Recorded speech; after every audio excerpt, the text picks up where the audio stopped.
Te damos gracias, Padre, porque podemos reunirnos. Bendícenos a través de tu palabra. Bendícenos con salvación y con santificación. Todos los que estamos aquí te necesitamos. Sin tu gracia nada podemos hacer. Bendice todas nuestras actividades y te rogamos en el nombre de Jesús que nos libres de un posible contagio. A todos los que estamos aquí y que podamos regresar con bien a casa todos. Tu gracia acompaña a nuestros hermanos que se reúnen en otras iglesias y que tu nombre sea glorificado, Dios, el día de hoy como nunca antes. En el nombre de Cristo te lo pedimos. Amén.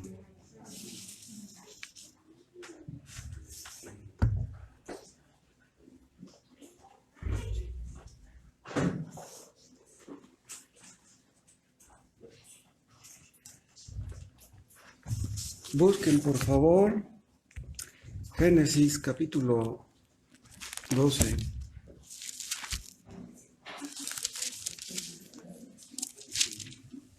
Roberto, siéntate acá adelante.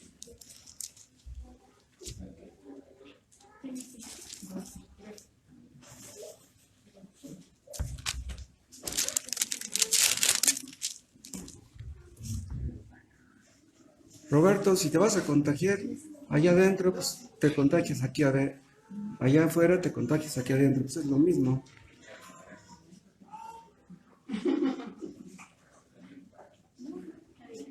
Allá afuera te contagias del virus, aquí adentro te contagias del amor. Génesis 12. Bueno, vamos a empezar más bien desde el 11.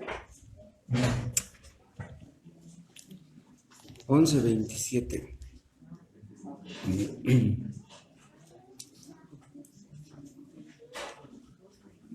11:27. Estas son las generaciones de Taré. Taré engendró a Abram, a Nacor y a Harán, y Harán engendró a Lot. Y murió Harán antes que su padre Taré en la tierra de su nacimiento, en Ur de los Caldeos. Y tomaron a Abram y Nacor para sí mujeres. El nombre de la mujer de Abram era Sarai, y el nombre de la mujer de Nacor, Milca, hija de Harán, padre de Milca y de Isca. Mas Sarai era estéril y no tenía hijos.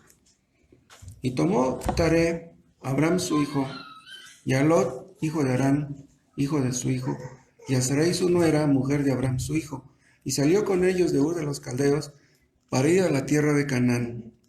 Y vinieron hasta Harán y se quedaron allí. Y fueron los días de Taré 205 años, y murió Taré en Harán. Pero Jehová había dicho a Abram: vete de tu tierra y de tu parentela y de la casa de tu padre a la tierra que te mostraré. Y haré de ti una nación grande, y te bendeciré, y engrandeceré tu nombre, y serás bendición. Bendeciré a los que te bendijeren, y a los que te maldijeren maldeciré.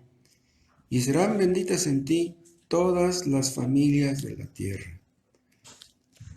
Y se fue Abram como Jehová le dijo, y Lot fue con él. Y era Abram de edad de 75 años cuando salió de Harán. Tomó pues Abram a Sarai su mujer, y a Lot, hijo de su hermano, y todos sus bienes que habían ganado, y las personas que habían adquirido en Harán, y salieron para ir a tierra de Canaán, y a tierra de Canaán llegaron. Es sorprendente todo lo que Dios hizo con Abram. Los musulmanes idolatran a Abram, pero el digno de ser idolatrado no es Abram, es el Dios de Abram. El protagonista es Dios, no Abram. Muchos capítulos nos hablan de la vida de Abram, pero el que está detrás de todo esto es Dios. Dios prometiendo, Dios cumpliendo sus promesas, Dios llamando a Abram. Las doctrinas básicas del Evangelio, las doctrinas de la gracia, están en el Nuevo Testamento, pero también en el Antiguo. En el Antiguo Testamento están ilustradas esas doctrinas, si no declaradas explícitamente, sí ilustradas. Existen teólogos que son expertos en el Antiguo Testamento, pero obviamente para que un experto pueda ser experto en el Antiguo Testamento, tiene que ser experto en el Nuevo primero. Porque una persona que no entiende el Nuevo Testamento no puede entender el Antiguo. Había rabinos que eran expertos en el Antiguo, pero al rechazar a Cristo están perdidos. Tú no puedes entender el Antiguo si no entiendes primero el Nuevo. Para los inconversos, el Antiguo Testamento es un libro lleno de mitos, de fantasías. Que un asno habló, que una serpiente habló. ¿Cómo? Que una ballena echó en la playa a un hombre que se había tragado. Esas cosas no las pueden entender los inconversos. Si ustedes quieren leer la Biblia, empiecen por el Nuevo Testamento. Y ya cuando lean el Nuevo y crean en el Nuevo, entonces sí entenderán el Antiguo. Nosotros, los que hemos llegado a creer en Cristo, llegamos a creer por el poder de Dios. Ustedes pueden escuchar acerca del poder de Dios, acerca de que Dios todo lo puede. Pero para que ustedes sean cristianos, tienen que experimentar ese poder. No basta la teoría, no basta que escuchen que Dios todo lo puede. Tienen que verlo en ustedes. Nosotros los cristianos creemos que Dios es todopoderoso porque lo hemos visto en nuestras vidas. Esa no es una teoría. Para los inconversos, el poder de Dios es nada más una posibilidad. Sí, pues. Para ese que hizo el universo, sí, pues, a lo mejor sí. Les estaba diciendo que las doctrinas se encuentran tanto en el Nuevo como en el Antiguo. Por ejemplo, en el Antiguo Testamento, ustedes pueden ver la depravación humana. ¿Por qué Dios mandó el diluvio? Por la depravación humana. Los hombres en aquellos tiempos hacían continuamente el mal. Hace 5,000 años el hombre practicaba continuamente el mal. Entonces le colmaron el plato a Dios, dice, ahí les va el diluvio. En el Antiguo Testamento ustedes pueden ver la gracia de Dios. ¿Se acuerdan que Noé halló gracia? Y por eso no murió en el diluvio. Quiere decir que Noé también merecía la muerte, pero halló gracia delante de Dios. En el llamamiento de Abraham, ustedes pueden ver la soberanía de Dios. Doctrina clave. ¿Por qué Dios llamó a Abraham y no a otros de allá de Ur? Porque Dios quiso. Ven ustedes la soberanía de Dios, ven la gracia de Dios. Abraham no merecía tampoco esto. Vemos el poder de Dios, porque Dios hizo que saliera de Ur Abraham. Vemos la misericordia de Dios, porque él era pecador como los demás. Vemos la elección, Dios escogió a Abraham. Vemos la bondad de Dios. ¿Por qué Dios escogió a Abraham? Dios lo escogió porque quiso. Y Dios lo llamó para hacer con él grandes cosas. ¿Cómo fue que Abraham dejó todo, su tierra, su familia, para ir a una tierra de la cual nada sabía? ¿Cómo fue que Abraham concluyó que no era una alucinación? ¿Cómo estaba él seguro que Dios le había dicho eso? ¿Y cómo estaría seguro de que Dios le cumpliría lo que le había prometido? Abraham estaba seguro de todo eso porque Dios le hizo creer. Dios le dio la fe necesaria. Dios le dio una orden. Pero vean, ¿de qué sirve una orden si Dios no nos capacita para obedecer esa orden? Hay padres que son muy moralistas, que les enseñan a sus hijos a que se porten bien. Hijo, pórtate bien, no te pelees con tu hermano, mira, haz bien tus tareas, mira, no seas grosero, no tomes lo ajeno. Pero si nuestros hijos no nacen de nuevo, no pueden hacer eso. ¿Está mal que un padre, una madre, le diga a sus hijos que se porten bien? No, no está mal. Pero ningún hijo se puede portar bien sin nacer de nuevo. No puede. El moralismo sin una nueva naturaleza es una trampa del diablo. Hay muchos hijos de católicos que a sus padres les enseñaron: hijo, pórtate bien, hijo, tienes que estudiar, quiero puros dieces, tienes que ser estudioso. Y son hijos respetuosos de sus padres, pero no son salvos. ¿De qué sirve que tengan una carrera y que sean estudiosos y buenos muchachos si no son salvos? Hermanos, lo que nuestros hijos necesitan es a Cristo, y si no son salvos están perdidos. Eso es más importante que estudien. No lo saquen de la escuela, ¿eh? Ya lo sacó el COVID. Comparen lo que les estoy diciendo con lo que pueden ustedes ver en Mateo 12.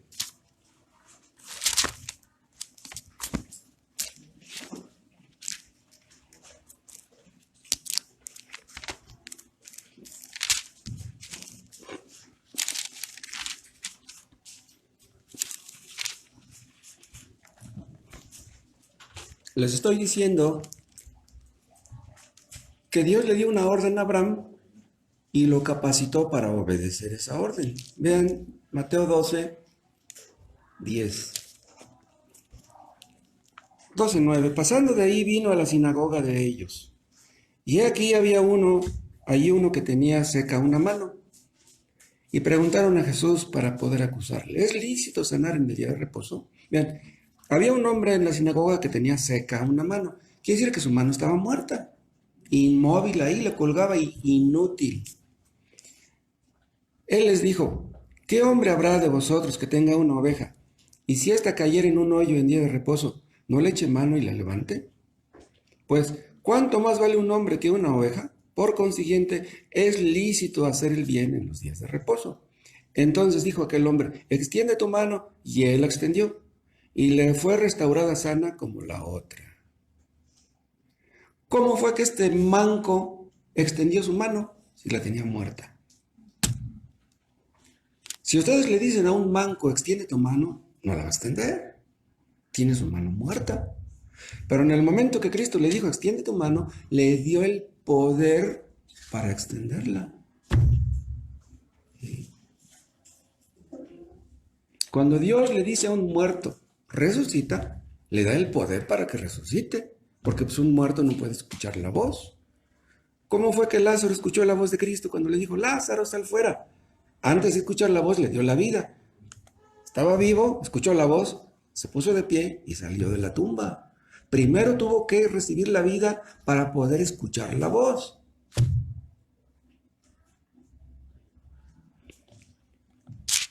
Así como pasó con este manco que tenía su mano muerta, pasó con Abraham. Dios le dijo a Abraham: sal de tu tierra, y lo capacitó para salir y para creer y para obedecer. Si nosotros fuéramos al panteón y le dijéramos a un muerto que acaban de enterrar que salga afuera, no va a salir.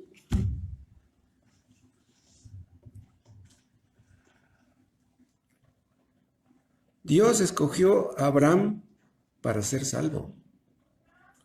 Dios le dio la vida que antes no tenía. Y eso es lo que pasa con todos los que llegamos a ser convertidos. Antes de hacerlo, estábamos muertos en nuestros delitos y pecados. Estábamos en una tumba que amábamos, pero Cristo da la orden y salimos de la tumba.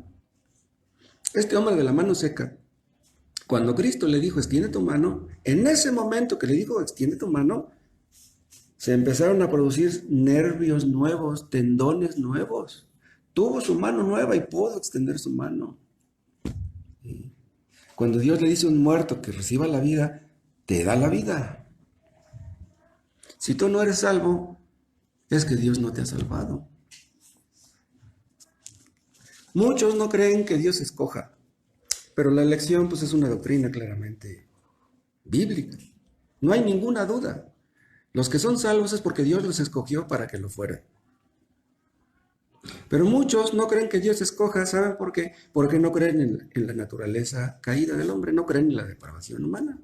Creen que el hombre puede por sí mismo producir su propia salvación.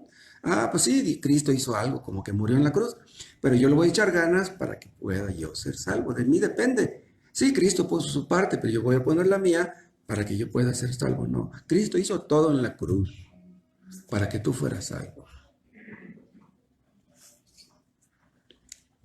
Dios puede tener misericordia de quien quiera.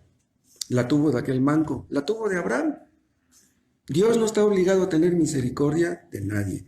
Y es por eso que nosotros oramos por toda la gente que viene aquí. Porque aunque vengan muchos que no son salvos, y aún si tienen años viniendo, creemos que pueden ser el día de mañana salvos, el día de hoy. Si Dios quiere, pues de Él depende. La salvación no depende del predicador, no depende de la elocuencia, no depende de lo bonito que hable, no depende de lo bonito que vista, de los estudios que tuvo el predicador. No, no, no. Aquí los estudios no cuentan. Los apóstoles no tuvieron estudios. Muchos creen que un pastor, para poder ser pastor, tiene que ser licenciado, tiene que haber terminado una carrera. Eso es falso. Dios habló por boca de un asno. ¿No puede hablar por boca de Moisés Luna? ¿Cuál es el problema? Pues es Dios, Él puede hacer lo que Él quiera. Abraham es un ejemplo claro de lo que es el llamamiento eficaz. Dios le dijo que saliera de su patria, que dejara su patria, su familia, y que fuera a una tierra que le mostraría, y Abraham obedeció. En ese momento que él obedeció, entendió cuál era el propósito de su vida. ¿Cuántos años tenía? Ya leímos, 75. Hay personas que mueren sin entender por qué vinieron al mundo. Abraham lo entendió a los 75 años. Y si Abraham entendió eso a los 75, hay esperanza para cualquiera aquí. Creo que aquí no hay casi ninguno que tenga más de 75. Toda vida de un ser humano tiene un propósito. Darwin, que creía que descendemos del mono, si ustedes le hubieran preguntado, oiga, señor Darwin, ¿y cuál es el propósito de la vida de un mono? Pues andar de rama en rama y comerse una nuez si la encuentra. No, Dios hizo a los hombres para grandes propósitos. 75 años duró Abraham perdiendo el tiempo. Hasta que Dios lo llamó, él entendió, le cayó el 20 a los 75 años. Por eso yo no me desanimo de los que tienen muchos años viniendo. Dios interviene en la vida de los escogidos cuando quiere y como quiere. Les dije hace ratito que el protagonista de la vida de Abraham es Dios, no Abraham. La religión falsa pinta al hombre como protagonista. Las religiones falsas le hacen creer a la gente que ellos son los importantes. ¿De qué les gustaría que predicaran? Predicamos de lo que ustedes quieran. ¿Qué les gustaría que hiciéramos? No, no estamos aquí para predicar al gusto de la gente. No estamos para predicar al gusto del cliente. Predicamos la palabra de Dios y si no les gusta a ustedes, ¿qué podemos hacer? No podemos hacer nada. ¿Cómo vamos a adornar la verdad para que la puedan ustedes digerir? La verdad es la verdad. Y la verdad por naturaleza a nadie le gusta. Entonces, Dios nos ha llamado a predicar el evangelio de la verdad y pues, tenemos que ser fieles. El hombre no es el protagonista. Eso es lo que el diablo te dice. Mira, el diablo dice, mira, yo voté en contra tuya. Dios votó por ti. Pero de ti depende. De ti depende lo que tú hagas. De ti depende. Eso es lo que el diablo quiere que creamos, que la salvación depende de nosotros. No, la salvación depende enteramente de Dios. Imagínense que Cristo le hubiera dicho a Lázaro cuando estaba en su tumba, oye Lázaro, mira, tú nada más resucita, yo me encargo del resto. Pero pues ¿cómo resucita un muerto? Hey, mira, tú eres salvo, tú sálvate a ti mismo y yo me encargo de lo demás, pero ¿cómo me voy a salvar yo a mí mismo? Dios llamó a Abraham, pero acuérdense ustedes que hay un llamamiento que es un llamamiento general y hay otro llamamiento que es el llamamiento eficaz. El llamamiento general se hace a todos les decimos, arrepiéntanse de sus pecados y crean en Cristo, confíen en lo que hizo en la cruz. El llamamiento general se hace a todos, el llamamiento general entra por el oído, pero sale por el otro oído. En cambio, el llamamiento general entra por el oído, pero penetra hasta lo más profundo del corazón. A ti te estoy llamando. El Espíritu Santo nos hace entender que Dios nos está llamando a nosotros, que nosotros estamos en problemas, que hemos ofendido a un Dios santo. El llamamiento general siempre es rechazado. Nosotros antes de ser convertidos lo rechazamos, leíamos la Biblia, ni en cuenta, no nos importaba. Escuchábamos la predicación, pero no, salíamos de ahí como si nada. Muchas personas escuchan el Evangelio, pero no quieren oír. Dios los llama a través del Evangelio, pero no quieren oír. ¿Cuántos años estuvo predicando Noé a los antediluvianos? Nadie quiso oír. ¿Y se acuerdan lo que dice el autor de Proverbios en su primer capítulo al final? Dice, por cuanto llamé y no quisisteis, dice, yo me reiré en vuestra calamidad. Dios se va a reír el día del juicio de todos aquellos a quienes llamó al arrepentimiento y no se quisieron arrepentir. Te estuve insistiendo, te estuve rogando, no quisiste arrepentirte, no quisiste dejar tu pecado. Qué bueno, mereces el infierno. Qué tremendo va a ser eso. Acuérdense de la parábola de la gran cena. Les dice, vayan por los caminos y por los vallados y llamen a la gente a entrar. Pero todos pusieron pretextos, no que mi casa, no que mi familia, no que mi trabajo, puros pretextos necios. Los hombres no quieren creer en Cristo, ¿por qué? Porque están afanados por terminar sus estudios, quieren tener una casa propia, quieren casarse, quieren tener hijos o una pequeña empresa quizá. Eso es lo que les importa, pero Dios lo hacen a un lado. Son las personas que no buscan a Dios sinceramente porque les importan más las cosas de este mundo. A Dios lo dejan para después. Ya cuando se dan cuenta es demasiado tarde, ya se pusieron la soga en el cuello. Los que fueron llamados a la gran cena no eran gente necesitada. Entonces, ¿se acuerdan qué les dice Cristo? Dice, vayan por los caminos, dice, y busquen a los cojos, a los mancos y a los ciegos, dice, y fuércenlos a entrar. ¿Qué éramos nosotros, hermanos? Cojos, mancos y ciegos. La gente menos indicada es la que llena el reino de Dios. Pero Dios nos hace ver, hermanos, que somos mancos y cojos y ciegos y muertos. Porque por naturaleza creemos ser alguien, creemos ser importantes, pero Dios nos muestra lo que somos realmente. Entonces, Dios nos forzó a entrar. Dios nos obligó a entrar, no queríamos, pero Dios nos hizo ver que estábamos necesitados y nos hizo entrar. Nosotros, los que somos creyentes ahora, durante años no éramos creyentes. ¿Cómo fue que un día llegamos a serlo? ¿Qué sucedió? Que de repente llegamos a ser creyentes. Algunos de nosotros éramos blasfemos, ateos, nos burlábamos de Dios, de la Biblia, de los cristianos. No queríamos que nos hablaran. ¿Cómo fue que llegamos a ser cristianos? No fuimos nosotros los que tomamos la decisión, fue Dios el que lo hizo. Dios nos forzó a entrar, pero no queríamos entrar. Nos forzó a entrar con el poder de su palabra, con el poder del Espíritu Santo. Dios nos hace querer obrando en lo más profundo de nuestro corazón. Entonces Dios te hace querer lo que antes no querías. Pero vean, Dios no nos obliga a entrar. Dios nos hace entrar, pero no nos obliga. Aquí aparentemente hay una contradicción. Dios nos hace querer entrar y es cuando nosotros entramos. ¿Sí? Él no nos metió a empujones. Nosotros no podemos obligar a nuestros hijos a que sean salvos. Debemos hablarles de buen modo, con respeto, insistirles, rogarles con lágrimas, si es necesario, pero el que salva a nuestros hijos es Dios. No, yo puedo obligar a mi hijo a que lea la Biblia. Aquí te vas a estar leyendo 3 capítulos y quiero que me escribas un resumen de lo que leíste. Órale, pues sí, puede escribir el resumen. ¿Y qué nos ganamos con eso? Si por las buenas no podemos hacer que nuestros hijos lean la Biblia, estamos en problemas.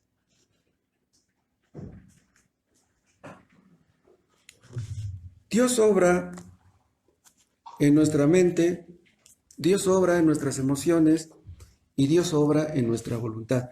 Pero la más reacia es la voluntad, porque una persona puede entender el Evangelio y puede emocionarse escuchando el Evangelio sin que su voluntad sea atrapada. El asunto es que Dios nos haga obedecer. Cuando Dios nos enseña y nos capacita para obedecer, es cuando somos salvos. Dios obra en nuestra voluntad. Hay algunos que creen que Dios no puede obrar en la voluntad. Dicen, no, la voluntad es libre. Dios no puede obligar a nuestra voluntad a hacer lo que no quiere hacer. Dice, entonces, como nuestra voluntad es libre, Él tiene que respetar nuestra voluntad. Pero vean, los que ya están en el infierno podrían decirle a Dios, Dios, ¿por qué no me obligaste? ¿Por qué no obraste en mi voluntad? ¿Por qué no me hiciste querer lo que no quería? Pero es que Dios lo hace. Dios nos hace querer lo que por naturaleza no queremos. Mientras la voluntad de una persona permanece sin afectar, no va a Cristo. La clave está en la voluntad. De nada sirve que una persona se emocione leyendo la Biblia si no deja su pecado. De nada sirve que lea 3, 5 capítulos diarios si no deja su pecado. El asunto es que dejes tu pecado. La voluntad no es libre. ¿Se acuerdan? Hemos visto ese tema en el pasado. La voluntad es esclava de los pensamientos y de las emociones. Una persona que está pensando en la botella, se le hace agua en la boca, se le antoja la cervecita, dice, ¿dónde encontraré una cerveza? Hace mucho calor y se le hace agua en la boca y va y la busca, y si no tiene dinero va a ver quién se la dispara, pero se tiene que tomar una cerveza. Una persona que nomás está pensando en la droga, pues va a ir a buscar la droga. Entonces, una persona que tiene su voluntad esclava de su mente y de sus emociones, ¿cómo va a pensar en cosas positivas? No, está pensando en cosas negativas. Entonces, vean ustedes cómo Dios tiene que intervenir soberanamente en nuestra voluntad para que nuestra voluntad responda, como hizo con el manco y como hizo con Abraham. Si Dios no obrara en la voluntad de una persona, nadie sería salvo. Nadie. Vean ustedes en Juan capítulo 6.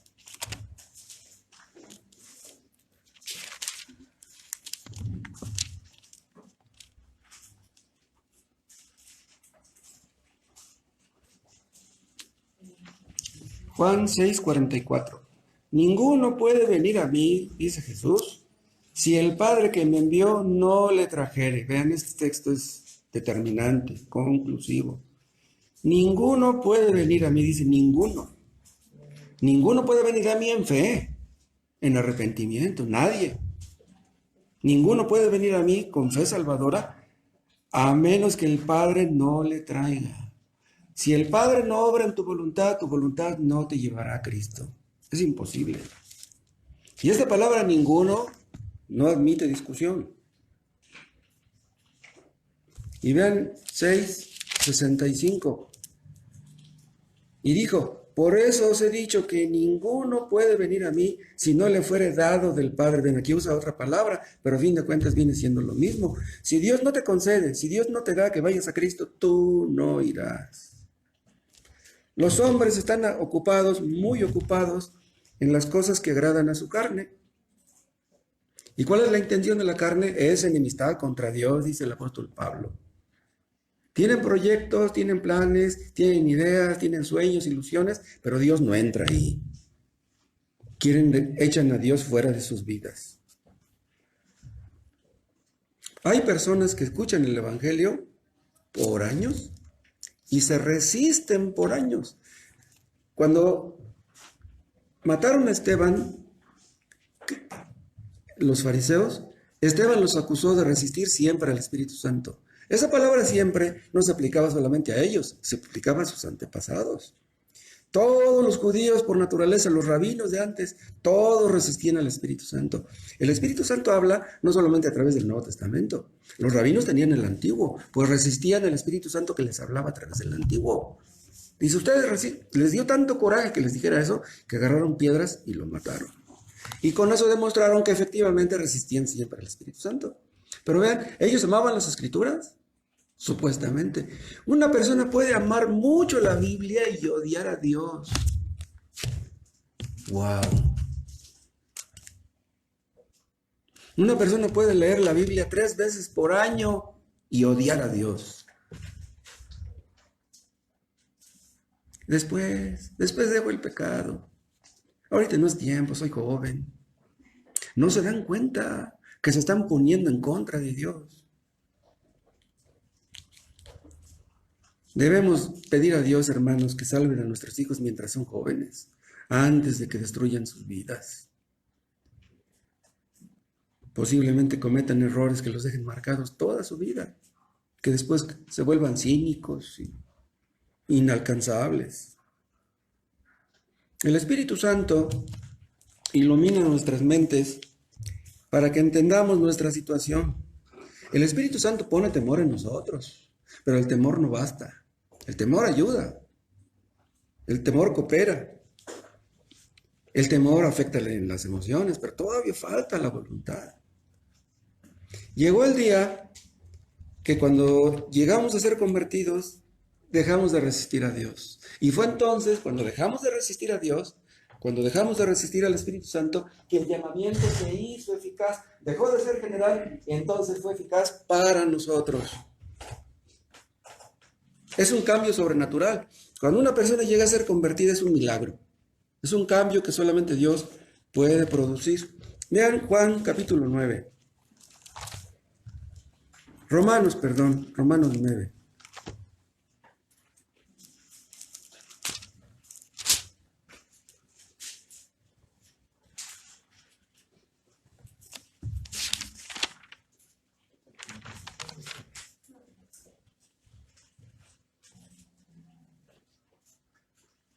Nueve 11.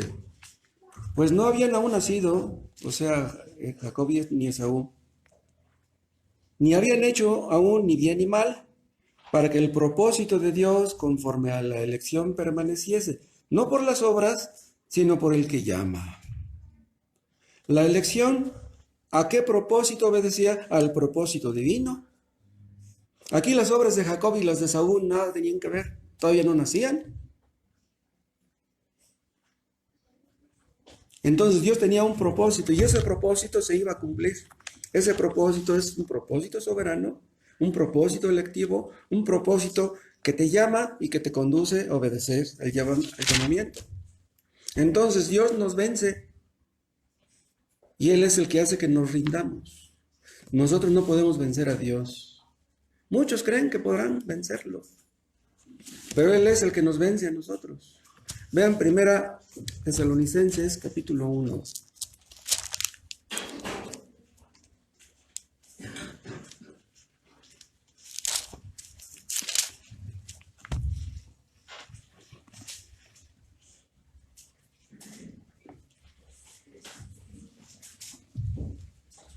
Pablo fue a predicar a Tesalónica. Unos fueron salvos, otros no. Dice el 4, primera a los Tesalonicenses 1:4. Porque conocemos, hermanos amados de Dios, vuestra elección. Dice, pues nuestro evangelio no llegó a vosotros en palabras solamente, sino también en poder. Los que fueron salvos en Tesalónica, el evangelio no llegó a ellos en palabras, sino en poder. Y los que no fueron salvos, escucharon la voz, escucharon las palabras, pero el evangelio no obró en poder. Entonces, es el poder de Dios el que convierte a los pecadores, el que hace que la palabra penetre y lleve fruto. Y eso lo entendía Pablo, dice, yo sé que ahora entiendo que ustedes son escogidos. Cuando una persona deja su pecado, se arrepiente y cree en Cristo, esa persona es escogida. Lo puede entender. Si tú no quieres dejar tu pecado, ¿cómo puedes creer que eres escogido? Tienes que tener dudas.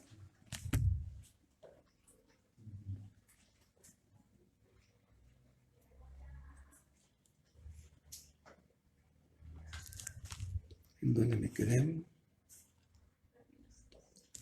Primera Tesalonicenses 1:5, verlo de nuevo. Pues nuestro evangelio no llegó a vosotros en palabras solamente. Los que son llamados de manera general escuchan el evangelio, pero nada más escuchan las palabras. A lo mejor les parecen medio simpáticas o divertidas o quién sabe, pero el poder de Dios no está obrando. Y si el poder de Dios no obra, las palabras no hacen nada, no salvan. Leer la Biblia no salva, escuchar la predicación en sí no salva. Es necesario que el Espíritu Santo aplique las verdades a la mente, a las emociones y a la voluntad. Hay personas que escuchan la predicación y que se enojan con el predicador. Ese predicador está diciendo algo porque tiene algo contra mí.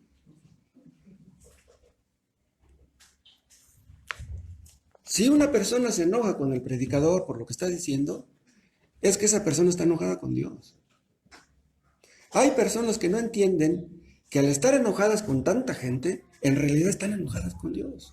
Los que le guardan mucho rencor a sus padres, no solamente tienen problemas con sus padres, tienen problemas con Dios.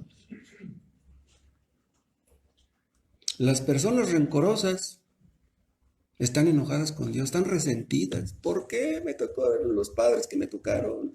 ¿Por qué a mí no me dieron herencia? ¿Por qué a mí no me dieron estudios?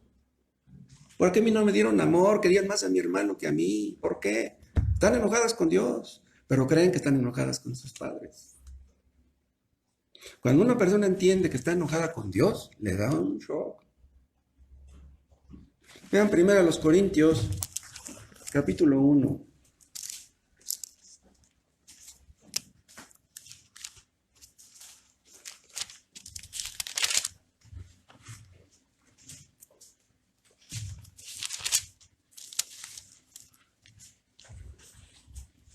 Uno 21. Pues ya que en la sabiduría de Dios el mundo no conoció a Dios mediante la sabiduría, agradó a Dios salvar a los creyentes por la locura de la predicación. Vean, los filósofos, esto fue dicho a gente que confiaba mucho en la filosofía, pero la filosofía no hizo ningún bien, a fin de cuentas. A Dios le agradó salvar a los pecadores no a través de la filosofía, sino a través de la predicación del Evangelio. Dice, porque los judíos piden señales y los griegos buscan sabiduría. Los judíos y los griegos engloban al mundo entero, judíos y gentiles. Pero nosotros, los creyentes, los apóstoles, predicamos a Cristo crucificado, para los judíos ciertamente tropezadero y para los gentiles locura. Somos salvos porque un hombre fue crucificado en la cruz. Caray. Pero a mí qué me importa que un hombre haya sido crucificado en la cruz. ¿Yo qué tengo que ver con eso? No, eso no lo podían digerir ni los judíos ni tampoco los griegos. Los judíos esperaban un Mesías que los librara de la esclavitud, pero lo crucificaron. A su Mesías lo crucificaron. Y los gentiles veían al Evangelio como locura. Ven ustedes cómo somos salvados, por medios que no parecen adecuados. La predicación de la palabra no parece ser un medio capaz de producir efectos adecuados. ¿Cómo es posible que las palabras puedan salvar a una persona? Pues Dios obra a través de las personas, de las palabras. Esas palabras se meten en el corazón y atrapan la voluntad. Dios usa medios inadecuados y salva a personas que parecemos inadecuadas. Los inconversos, bueno, en muchos casos, tal vez no todos, los inconversos nos ven a los cristianos como tontos, como mancos, como cojos y como ciegos, como muertos, como que nos han lavado el cerebro. Alguien me decía, no vayas a la iglesia porque te van a lavar el cerebro. Y dijo, sí, voy a ir, lo tengo muy sucio, voy a ir para que me lo laven. Si tú piensas que tu cerebro está sucio, pues ven a ver si Dios te lo lava. El Evangelio, hermanos, pone de cabeza las expectativas humanas. Vean ustedes en 1 Corintios capítulo 1 y vean el 28. Y lo vil del mundo y lo menospreciado escogió Dios, eligió Dios y lo que no es, para deshacer lo que es, a fin de que nadie se jacte en su presencia. Dios escoge a personas de lo peor. Si tú no crees ser de lo peor, ¿cómo podrás esperar que Dios te salve? Un intelectual puede llegar a pensar, si Dios existe, si de veras Dios existe, y esos cristianos necios, ignorantes, son salvos, pues con más razón yo. ¿Por qué no yo? Pues si ellos son salvos. No sé si ustedes sepan que el hermano Tomás nos ha contado que en Mérida y en Guatemala, la cuna de los mayas, son más los mayas salvados que los descendientes españoles. Son más los mayas. Y en Estados Unidos son más los negros salvos que los blancos. ¿Cómo la ven los descendientes de afroamericanos? Existen en iglesias en Georgia, en Alabama, en Luisiana, en Mississippi, todo este lado de acá, cerca del Golfo de México, puros negros. Iglesias verdaderas. Volvamos a lo de Lázaro. Lázaro estaba en la tumba. Ya tenía 4 días, ya apestaba. En el Nuevo Testamento vemos que Cristo resucitó a 4. Hay 4 resurrecciones que Cristo efectuó. La más extrema es la de Lázaro. Uno de los que resucitó apenas acababa de morir, todavía estaba calientito. Y otro ya tenía más rato, y otro ya apestaba como Lázaro. Bueno, pues llegamos a ser salvos algunos que habíamos pecado tanto que estábamos tan muertos que ya apestábamos. Y hay otros que son salvos cuando tienen 15 años, apenas empiezan su carrera de pecado. Todavía no apestan, pero ya son pecadores, ya están muertos. Ya están muertos. Pero pues Dios te puede salvar, hayas pecado mucho o apenas empieces tu carrera de pecado. Porque Él es todopoderoso. Con pocos pecados o con muchos, de todos modos estás muerto. Pues Dios es todopoderoso para salvar a cualquiera. El asunto es que Dios nos llama y nos capacita para obedecer a su llamado. Cuando predicamos el Evangelio, predicamos a muertos, a huesos secos, como está el dibujo allá atrás. Pero Dios hace que los huesos se empiecen a juntar y que se llenen de carne y que se levante el muerto, porque Dios es todopoderoso. Vean Juan capítulo 6.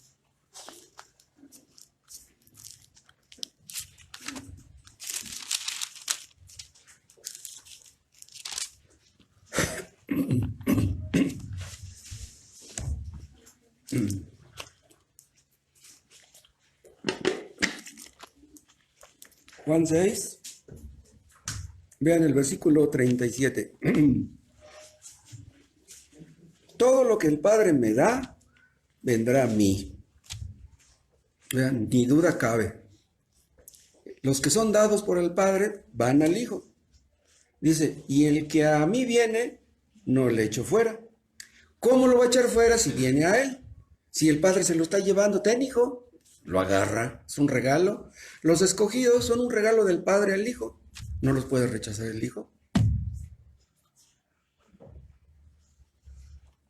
La elección fue desde la eternidad. Se efectúa en el tiempo. En el momento que tú crees, ya eres de los escogidos. ¿Y cómo lo demuestras? Vas a Cristo. Y entonces entiendes que Él no te echa fuera. Vean en Juan capítulo 10. Vean el versículo 27. Mis ovejas oyen mi voz y yo las conozco y me siguen. ¿Por qué Abraham siguió a Dios? Porque era una oveja de Dios. Todos aquellos que siguen a Cristo y lo obedecen son ovejas, son escogidos. Si tú no obedeces a Dios, pues no eres escogido, al menos hasta ahorita. Abraham era una oveja de Dios, pero no nació siendo una oveja. Nadie nace siendo una oveja. Todos nacimos siendo cabritos, la depravación total. Pero por su Espíritu Santo, Él nos dio vida y nos convirtió en ovejas. Y es así que seguimos a nuestro pastor. El cristiano oye la voz de Cristo a través del predicador. Pero él entiende que no es el predicador el que le está hablando, no es el que le está llamando. El que te llama es Dios. Hay personas que siguen al predicador, creen que el predicador les llama, respetan al predicador, aprecian al predicador, pero no a Dios. El asunto es que tú obedezcas a Dios. El predicador es un instrumento.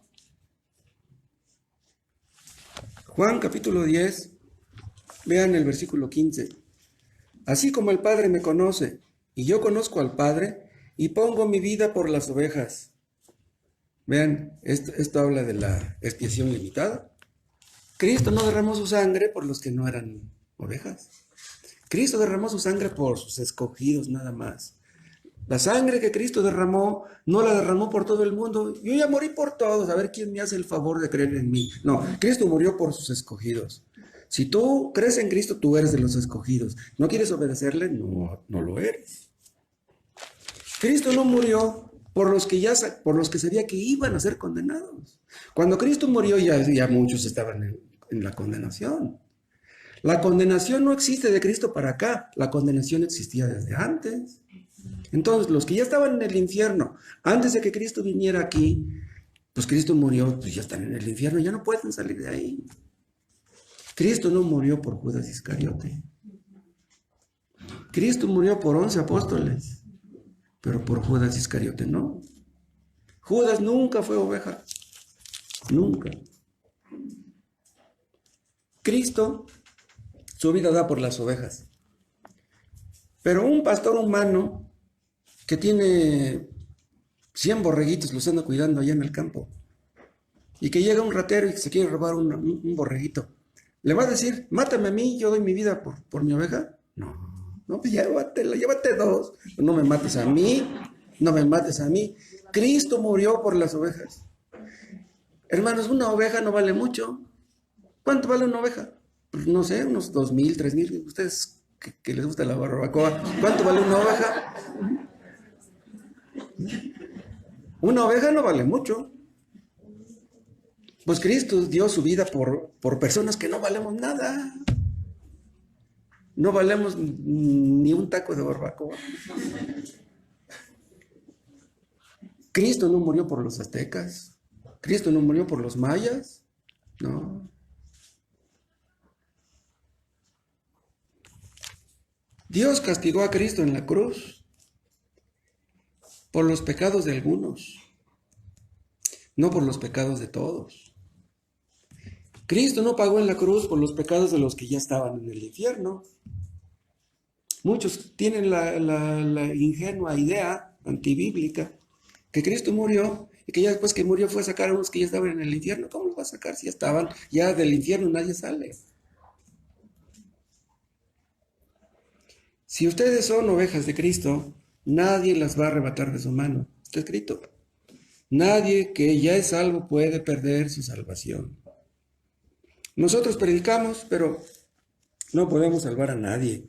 El único que puede hacerlo es Dios. Solamente Él puede resucitar a los muertos. Nosotros llegamos a convencernos de que éramos pecadores, pero no fue el predicador el que nos convenció. El Espíritu Santo empezó a ablandar nuestro corazón de piedra poco a poco. Dios quiere hacerlo en el caso de todos. Vuelvan a Génesis, capítulo 12.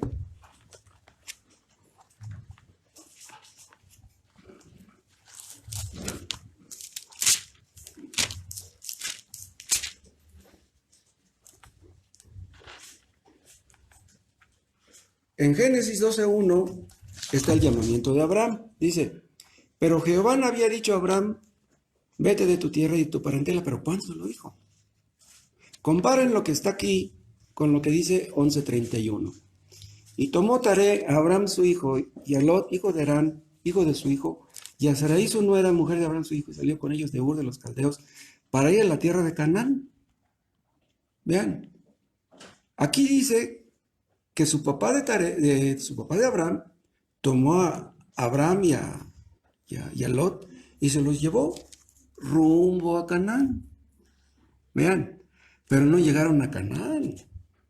Dice, salió con ellos de Ur de los Caldeos para ir a la tierra de Canaán. Pero ¿quién le dijo a Taré que fuera a Canaán?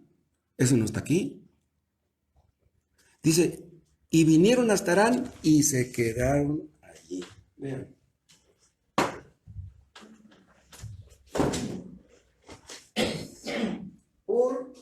estaba por acá, ¿sí?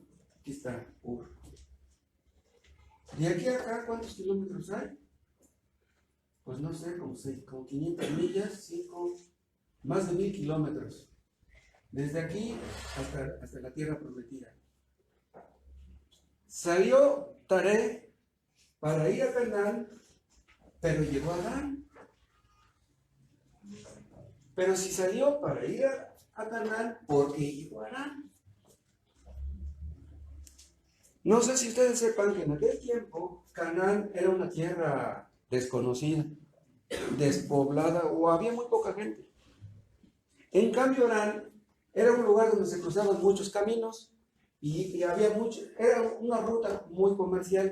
Ahí se encontraban muchos mercaderes de muchas naciones.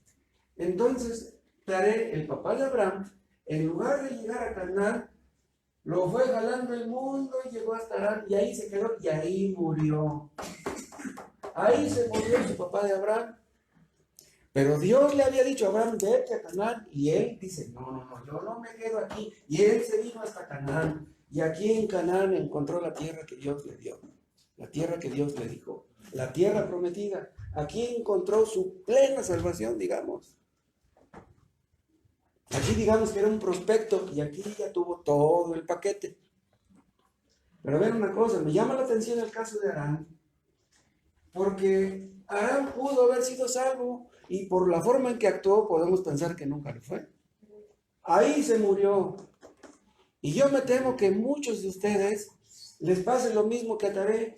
Lleguen aquí y no lleguen hasta acá. Que hay personas que parece que están cerca de la salvación, que Dios los ha llamado, pero que no lleguen hasta acá. Nada más llegan a medio camino, es que se sienten atraídos por esto, pero lo más importante les falta, no lo tienen. Nuestra petición a Dios es que todos ustedes sean salvos. Qué maravilloso sería eso. Pero yo me temo que muchos de ustedes nunca estarán en el cielo y que terminarán en el infierno.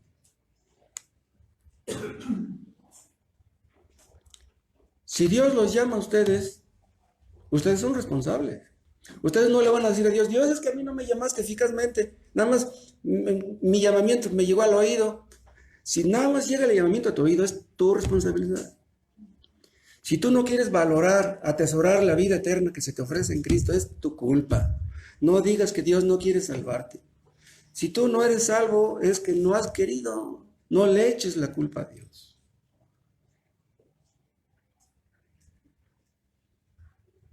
Cristo dijo, esforzaos a entrar por la puerta estrecha. Sí, la salvación no es fácil. Es por gracia, pero no es fácil.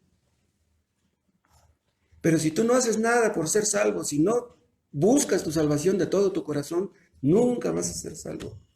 La salvación no depende de nuestros esfuerzos. La salvación depende enteramente de Dios. Pero si tú te quedas con los brazos cruzados ahí en Harán, ahí nomás viendo, nunca vas a ser salvo. Te damos gracias, Padre, por tu palabra.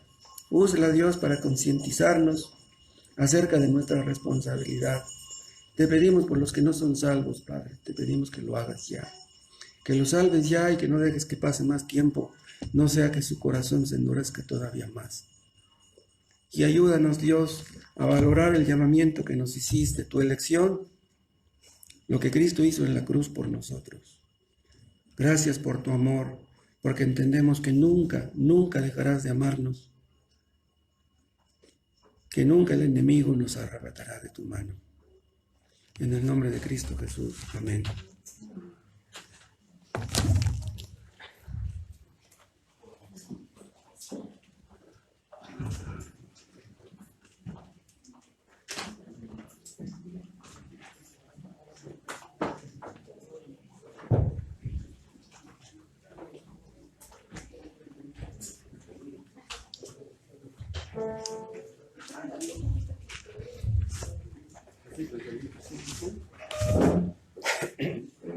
Me comentó el hermano Tomás el otro día que el primer sábado de noviembre va a empezar el instituto allá en Sándalo. Alguien había mostrado algún interés por ir. Él me dijo que va a ser el horario de las 2 a las 5 o de las 5 a las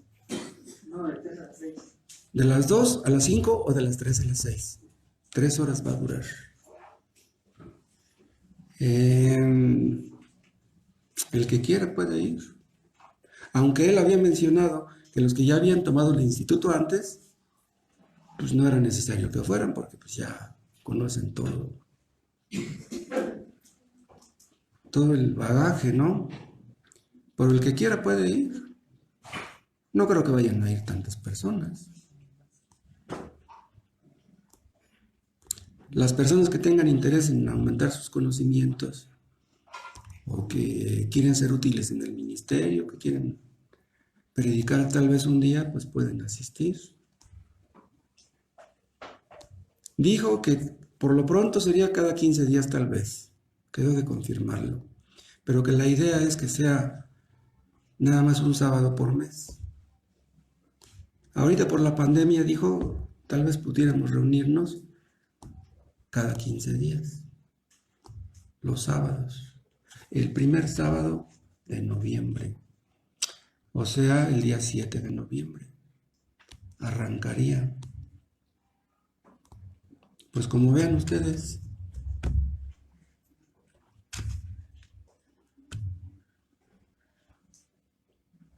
Incluso algunas mujeres, aunque no pueden predicar, pero si quieren aprender más, pues pueden asistir. Como vean. Para que no nos acusen de machismo.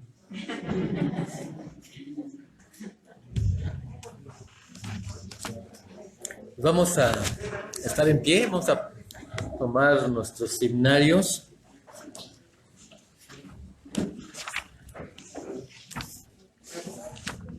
Pues bueno, ya la invitación está en pie.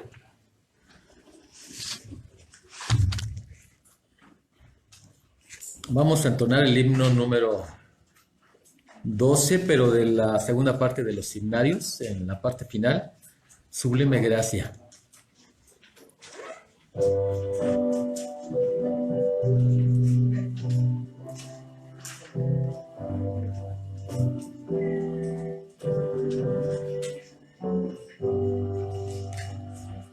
Sublime gracia del Señor, que un infeliz salvó,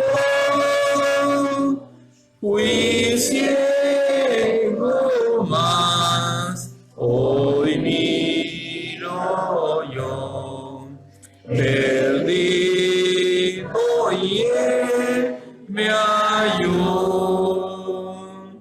Su gracia me enseñó a temer, mis dudas ahuyentó.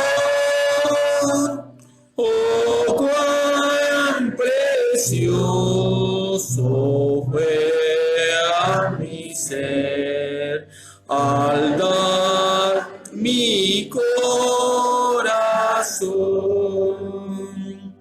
en los peligros,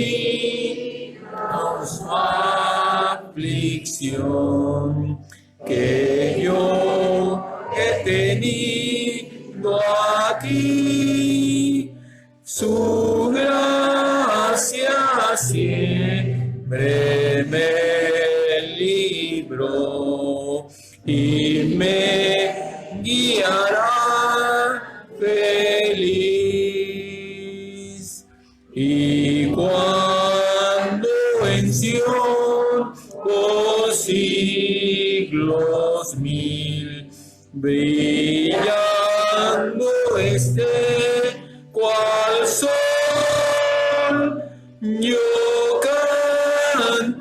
cantaré por siempre ahí su amor que me salvó. Vamos a dar gracias a Dios y vamos a ser despedidos en cuanto a la hora del culto. Vamos a recordar bien que la alabanza, la adoración y el amor fraternal del pueblo de Dios se continúa. Vamos a ver con nuestro hermano Víctor, por favor, y demos gracias. Ok, vamos a ver con el hermano Panchito, ¿qué noticias se tiene de la última? A las 3 de la tarde le van a dar informes. Ok, a las 3 hay informes. Pero ya está en piso. Está en Viso, está en el hospital Nuevo Panchito. Bueno, algunos tal vez incluso no lo conocen, él es miembro de iglesia de aquí, pero hay que estar orando por él.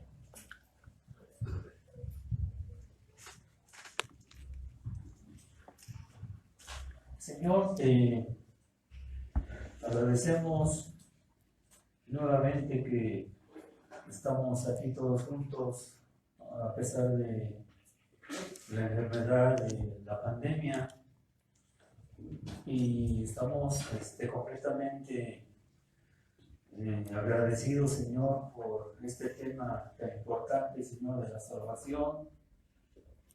Te damos las gracias, Padre, por cada creyente que has llamado eficazmente, Señor, por lo que acabamos de cantar a través de tu gracia. Cada creyente de esta iglesia, Señor, que así es el llamado eficazmente, Señor, para cada uno de ellos. Ayúdanos, Señor, a estar completamente comprometidos también, Señor, con este llamamiento, Padre, que has hecho a cada uno de nosotros.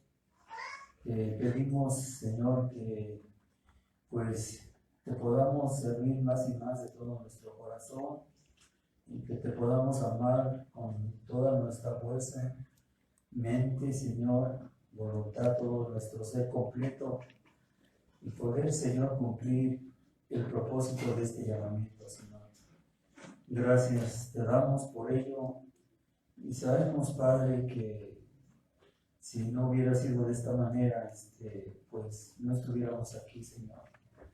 Ahora te queremos pedir, Señor, por personas que están aquí presentes, que nos están acompañando en esta hora, que, Señor, les ayudes a entender este llamamiento, y más allá, Señor, te pedimos que ellos puedan experimentar este llamado de ti, Señor, que tú hiciste en esta hora, en este día.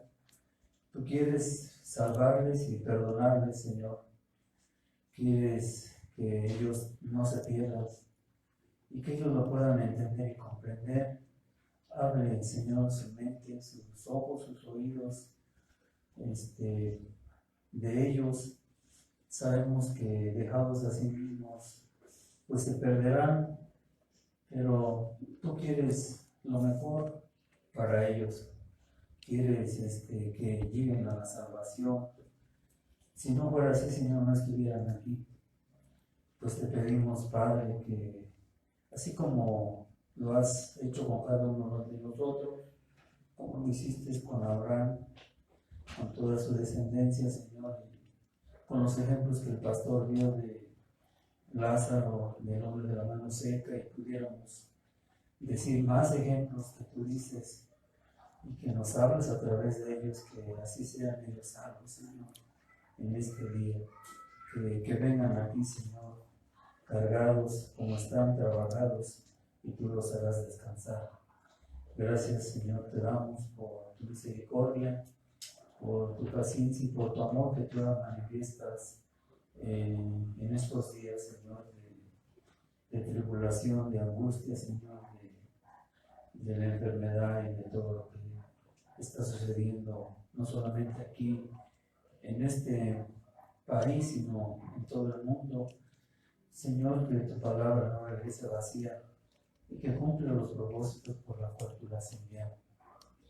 Gracias, Señor, te damos por estas cosas en el nombre de Cristo. Te lo pedimos, y Padre, te pedimos por el hermano Francisco, que pues pueda estar también bien y que se recupere pronto para que Él te sirva bajo las circunstancias en las cuales Él está. Señor, te pedimos esto. Amén.